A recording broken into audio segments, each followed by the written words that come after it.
महाराज के साथ शाक्य न्याय सभा में जा रहे हैं, इन्हें आशीर्वाद दीजिए। सिद्धार्थ, गुरुवरे के पांव छुओ। सदायुषी भव, कीर्तिमान भव, कुल देवता सूर्य समान तेजस्वी भव। दीजिए। प्रसाद नहीं, आशीर्वाद। मेरा आशीर्वाद तो सदा आपके साथ है कुमार। कहाँ है आपका आशीर्वाद? मुझे तो नहीं दिख रहा।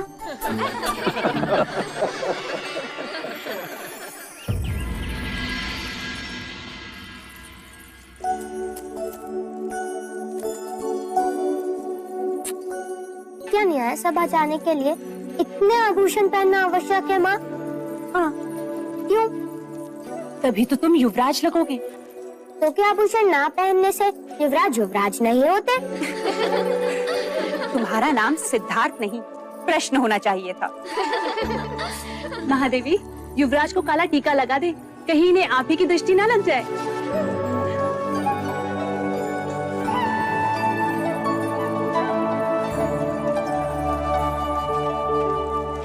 लीजिए देव, युवराज न्याय सभा जाने के लिए सज्ज है। मुझे इतने आभूषण पहना दिए हैं कि अब तो मैं ढंग से खेल भी ना सकूंगा। पुत्र, तुम युवराज हो, इतना बोझ तो तुम्हें उठाना ही होगा। चले। क्षत्रिय ऐसे नहीं है, ऐसे चलते हैं।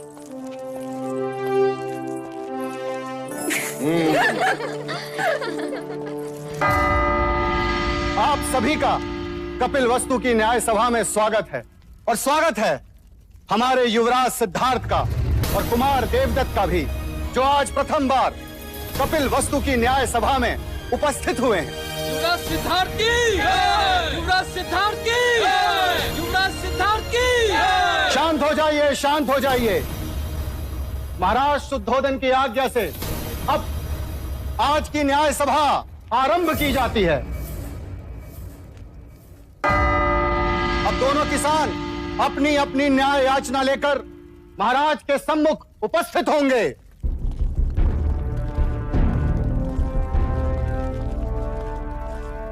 प्रणाम महाराज। क्या याचना है? महाराज, मेरी याचना इस कुशल के विरुद्ध है। इसने मुझसे पिछले वर्ष अनाज उधार लिया था, ये कहकर कि वो अनाज इस वर्ष मुझे लौटा देगा, मगर महाराज आज तक इसने वो अनाज मुझे लौटाया ही नहीं। कैसे लौटाऊं महाराज? पिछले 2 साल से उपज नष्ट हो रही है, इस साल भी कुछ हाथ नहीं लगा। ये असत्य बोल रहा है महाराज। आप चाहे तो अपने सिपाही से पूछ सकते हैं। जब सिपाही इसे लेने आया था उस समय भी ये अपने गेहूं को तेल लगाकर उसे बोरियों में भर रहा था। महाराज, मेरे पास 2 ही बोरी गेहूं है, उसी से मैं अपने परिवार का पोषण पूरे वर्ष करूंगा। महाराज, गेहूं को तेल लगा के इसलिए रख रहा था कि वो खराब ना हो, और आपके सिपाही मुझे पकड़ के यहाँ ले आए। वो 2 बोरी गेहूं भी मैं इनको दे दूंगा, तो हम खाएंगे क्या? महाराज, अगर ये अनाज नहीं दे सकता तो इससे कहिए कि ये अपने खेत दे दे। अगर मैं खेत दे दूंगा तो अनाज कभी ना लौटा पाऊंगा। महाराज, दोनों पक्षों ने अपनी राय रख दी है, अब महाराज न्याय करेंगे। युवराज सिद्धार्थ, कुमार देवदत्त, पहले मैं न्याय दूंगा। अवश्य। महाराज, मेरा मत है कि हम न्याय क्षत्रिय विधि से करें। कुशल ने गौरी को दिया वचन पूरा नहीं किया, इसीलिए कुशल को अपना खेत गौरी को देना चाहिए। महाराज, ऐसा न्याय न करें महाराज, हम नष्ट हो जाएंगे। दया करें महाराज। कुमार सिद्धार्थ, तुम कहो।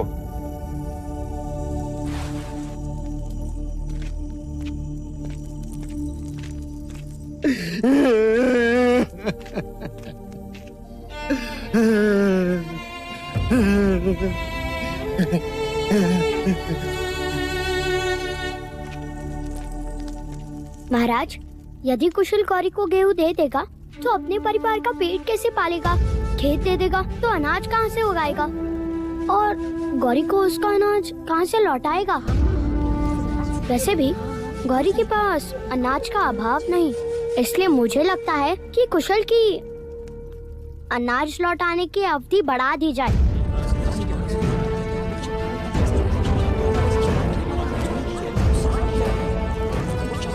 मैं देवदत्त के न्याय से सहमत हूं। यदि व्यापारी अपना वचन पूर्ण नहीं करेगा तो राज्य का व्यापार रुक जाएगा। इसलिए कुशल को, गौरी को कुछ न कुछ तो देना ही होगा। क्षमा करें महाराज, चलते समय मेरे पास जितने पंड थे वो सब गौरी को दे दिए मैंने। महाराज इसने मुझे कुछ नहीं दिया। महाराज गौरी असत्य कह रहा है। महाराज मैं असत्य क्यों बोलूंगा?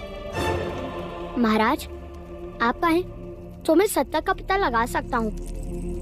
ठीक है तो करो परख, कौन है सत्य और कौन असत्य। सिक्के दो गौरी। किंतु युवराज, ये सिक्के तो मेरे हैं।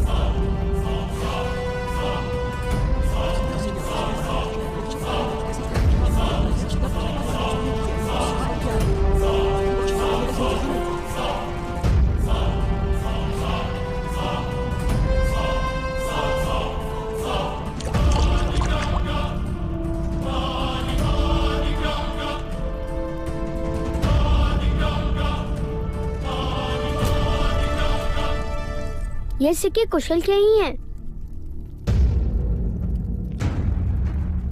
इस बात का क्या प्रमाण है कि ये सिक्के कुशल के ही हैं? क्योंकि जब कुशल ने सिक्के दिए तब वो गेहूं को तेल लगा रहा था और तेल सिक्कों पर लगा है।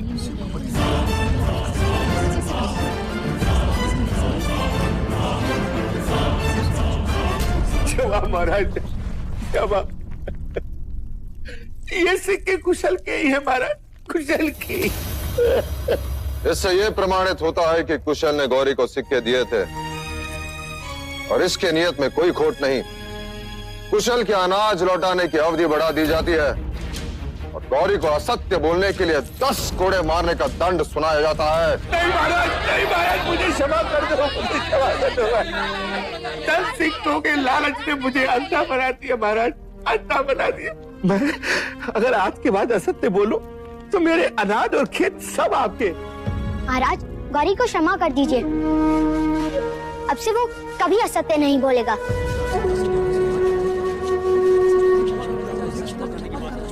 गौरी मैं तुम्हें क्षमा कर सकता हूँ यदि इस न्याय सभा में कोई तुम्हारा उत्तरदायित्व लेता है कि तू दोबारा झूठ नहीं बोलेगा। हाँ महाराज।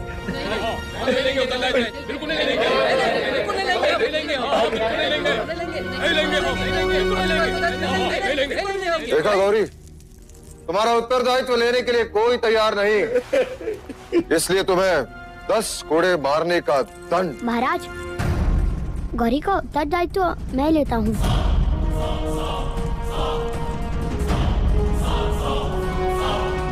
आज से ये कभी असत्य नहीं बोलेगा। सिद्धार्थ, पता है उत्तरदायित्व लेने का अर्थ क्या है?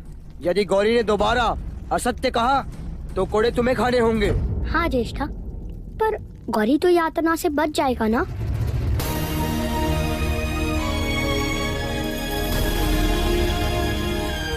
युवराज सिद्धार्थ की जय हो। युवराज की, युवराज की, युवराज की, युवराज की, युवराज की, युवराज की, युवराज की, युवराज की।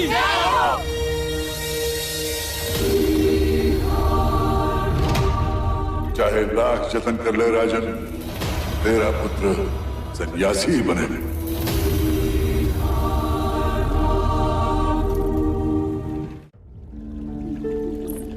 सारे नगर में सिद्धार्थ की न्याय कुशलता की चर्चा हो रही है। पूरा कपिलवस्तु खुश है। क्या हुआ देव, क्यों मन अशांत है? आज तो आपके क्षत्रिय ने पूरी न्याय सभा जीत ली। न्याय करना क्षत्रिय का लक्षण है और बुद्धिपूर्वक न्याय करना ज्ञानी का लक्षण। परंतु अपराधी का उत्तरदायित्व लेना करुणा का लक्षण है प्रजापति, और राज्य करुणा से नहीं चलता। राजा को वज्र से भी कठोर होना चाहिए। जब अपराधी के चमड़ी पर कोड़े पड़ते हैं तो उसे उसकी पीड़ा नहीं, अपने न्याय के गर्व की अनुभूति होनी चाहिए। किंतु देव, युवराज अभी बालक हैं और सुबह की धूप कच्ची ही होती है। इसी कच्ची धूप को प्रखर करने का समय आ गया है प्रजापति। ठीक कहा। हम सिद्धार्थ को तक्षशिला के गुरुकुल भेजेंगे। सिद्धार्थ तक्षशिला नहीं जाएगा। तो क्या आप सिद्धार्थ को गुरुकुल की शिक्षा से वंचित रखेंगे? मैं उसके लिए यही गुरुकुल बनाऊंगा। मेरी आंखें ही उसके लिए तक्षशिला होगी। हमारे कुल के सभी बालक एक साथ यही पढ़ेंगे, कपिल वस्तु में।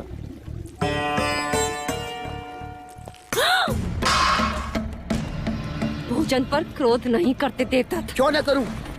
मुझे सब पर क्रोध आ रहा है। मेरा न्याय उचित था, महाराज भी सहमत थे, फिर भी प्रजा ने सिद्धार्थ के नाम की जय जयकार की।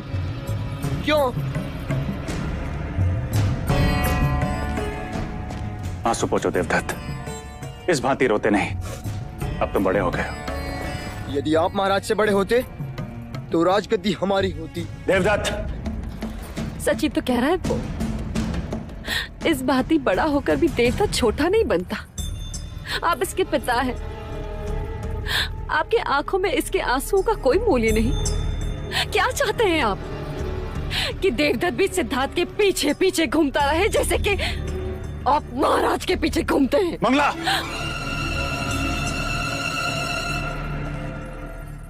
अब देखना देवदत्त के आंसुओं का मूल्य कौन चुकाता है, महाराज शुद्धोधन अथवा युवराज सिद्धार्थ।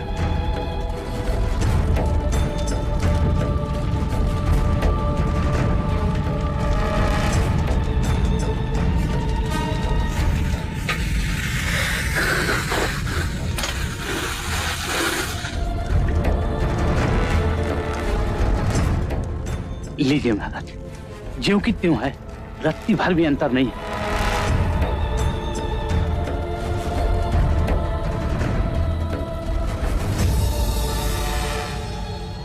ध्यान रहे, किसी को पता ना चले। महाराज, अगर मुंह बंद करने का कुछ मूल्य मिल जाता तो।